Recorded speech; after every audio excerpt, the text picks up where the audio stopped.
In a week fraught with tension, secrets, and emotional reckonings, General Hospital continued to unravel the complex web binding its characters. The episode, airing Friday, May 2nd, delivered gut-wrenching conversations, long-awaited confrontations, and the subtle maneuverings of power players who refused to let go of control. At the center of this drama were Dante and Lulu, caught in a crossfire of past wounds and present grievances, while Nina and Carly circled each other with mutual suspicion over Drew's latest medical emergency. And somewhere in between, Brook Lynn's confession sent ripple effects through the Quartermaine family.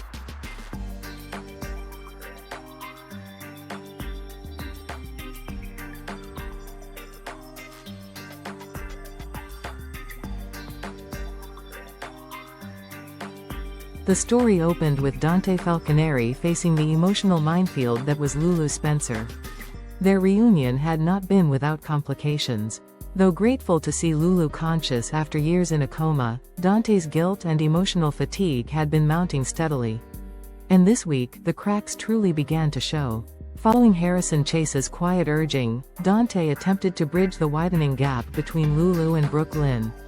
But this noble effort quickly turned into a powder keg when Lulu lashed out, her jealousy thinly veiled beneath a cloak of moral indignation.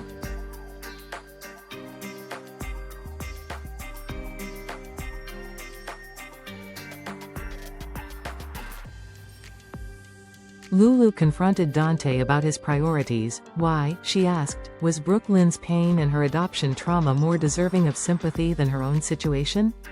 Her tone dripped with resentment. To her, it wasn't just about Brook Lynn's heartbreak, it was about being overshadowed, again. As a once proud journalist trying to reclaim her voice, Lulu had chosen to pursue a sensitive adoption story that hit far too close to home for Brook Lynn. While Laura Collins had counseled patience and empathy, Lulu couldn't help herself. The story was hers for the taking, and perhaps, in some deep, unspoken way, a form of retaliation against Brook Lynn's role in her fractured relationship with Dante.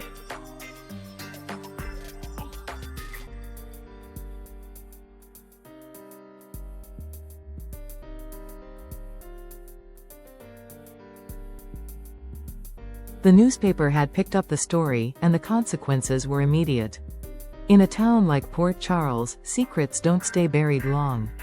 Lulu may have told herself she was merely doing her job, but the timing, the subject, and the unmistakable subtext spoke otherwise.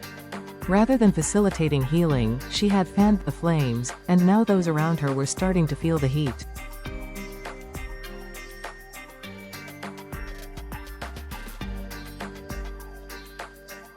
Elsewhere, the fallout was just beginning. Brook Lynn, having unburdened herself in a teary confession to Tracy Quartermaine, tried to make peace with the emotional storm she had stirred. Tracy, as always, approached the situation with a mixture of skepticism and concern. She asked the difficult question, did Brook Lynn regret giving up her child? Brook Lynn's silence spoke volumes. Tracy pressed further, not out of cruelty, but out of a desire to understand what had driven her granddaughter to such a painful choice. And perhaps, she also hoped to gain insight into the animosity simmering between Brook Lynn and Lulu.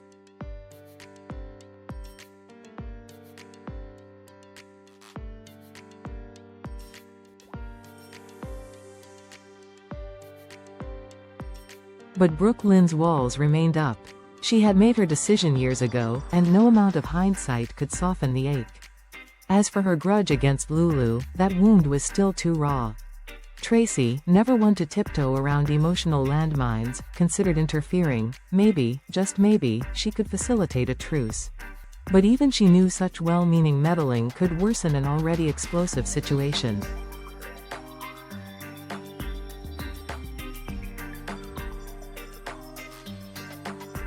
Meanwhile, in a completely different corner of Port Charles, another bombshell loomed.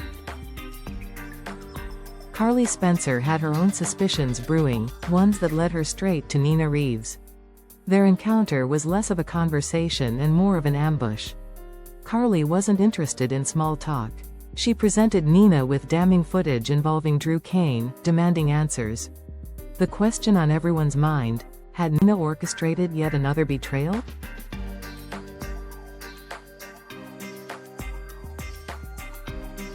At the heart of the confrontation was Drew's sudden collapse. Not long ago, Drew had requested a blood test, puzzled by his symptoms.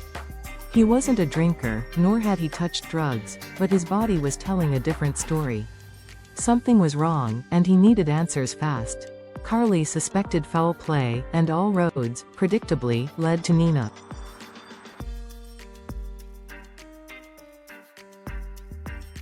The test results were expected to provide clarity, but this is Port Charles, nothing is ever so simple.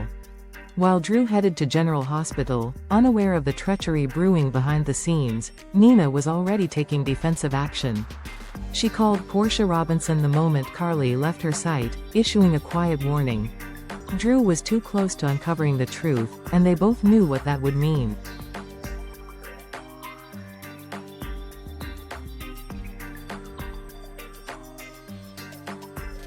Portia, facing mounting pressure from multiple fronts, found herself backed into a corner. Her partnership with Nina had always carried risks, but now it threatened to implode. If Drew's test came back clean, it would expose not only Nina's manipulations but Portia's complicity. There was only one option left.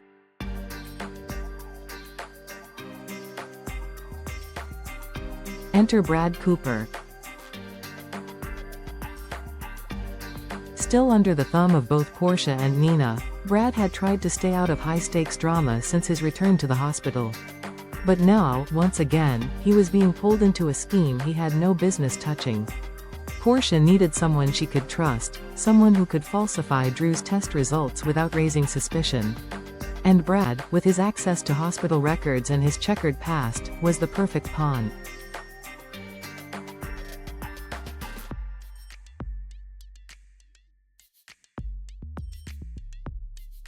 Portia reached out to him discreetly, framing the request as a matter of hospital confidentiality. But Brad wasn't fooled. He knew what was at stake. Helping Portia might keep him safe for now, but if the truth ever surfaced, he would take the fall just as surely as they would. Still, the alternative was worse. Refusing could mean losing everything.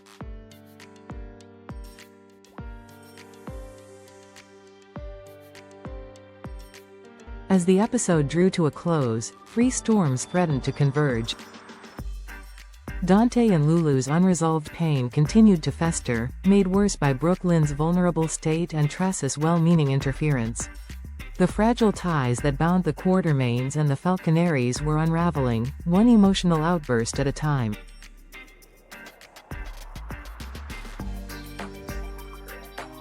Nina, cornered and desperate, played her final cards to stop Carly's investigation into Drew's illness.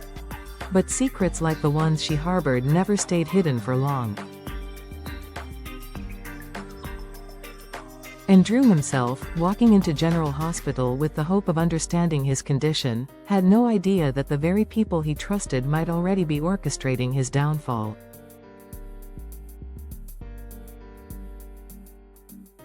In Port Charles, nothing is ever as it seems. Loyalty is transactional, truth is slippery, and even the people you love most might be playing you for a fool. Would you like me to continue this storyline into the next week's developments?